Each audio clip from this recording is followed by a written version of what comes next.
ഇന്ന് പുൽവാമ ദിനം. രാജ്യത്തിനായി ജീവൻ ബലിയർപ്പിച്ച ധീരജവാക്കന്മാരുടെ ത്യാഗത്തിന്റെ 6ാം വാർഷികം.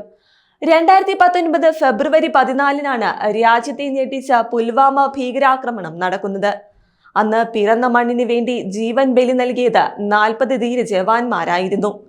ഫെബ്രുവരി 14-ന് ഉച്ചകഴിഞ്ഞ് 3:15-ഓടെയാണ് തെക്കൻ കാശ്മീരിലെ പുൽവാമ ജില്ലയിലെ അവന്തിപാര ലാത്പൊരയിൽ CRPF സൈനിക വാഹന വ്യൂഹത്തിലേക്ക് ഭീകരർ ചാവേറാക്രമണം നടത്തിയത്. 2547 CRPF ജവാന്മാർ 78 വാഹനങ്ങളിലായി ജമ്മുവിൽ നിന്ന് ശ്രീനഗറിലേക്ക് പോകുമ്പോഴായിരുന്നു സംഭവം. 100 കിലോ സ്ഫോടക വസ്തുക്കൾ നിറച്ച വാഹനം CRPF ജവാന്മാർ സഞ്ചരിച്ച വാഹന വ്യൂഹത്തിലേക്ക് നേരെ ഭീകരർ ഇടിച്ചു കയറ്റുകയായിരുന്നു. ഉഗ്രസ്ഫോടനത്തോടെ എല്ലാം തകർന്നടിഞ്ഞു.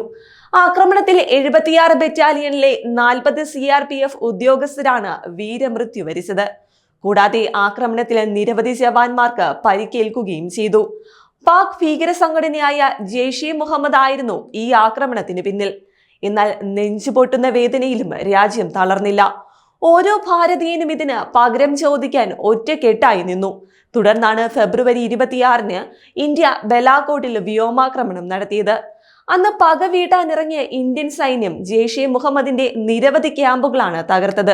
ഒട്ടേറെ ഭീകരരെയും ഒപ്പം സേന വധിച്ചു. ഉപഗ്രഹ സഹായത്തോടെയായിരുന്നു അന്ന് ബോംബുകൾ വർഷിച്ചത് പോലും. സാറ്റലൈറ്റ് ഗൈഡഡ് ബോംബുകളായ സ്പൈസ് മിറാഷ് 2000 യുദ്ധവിമാനത്തിൽ നിന്നാണ് തൊടുത്തത്.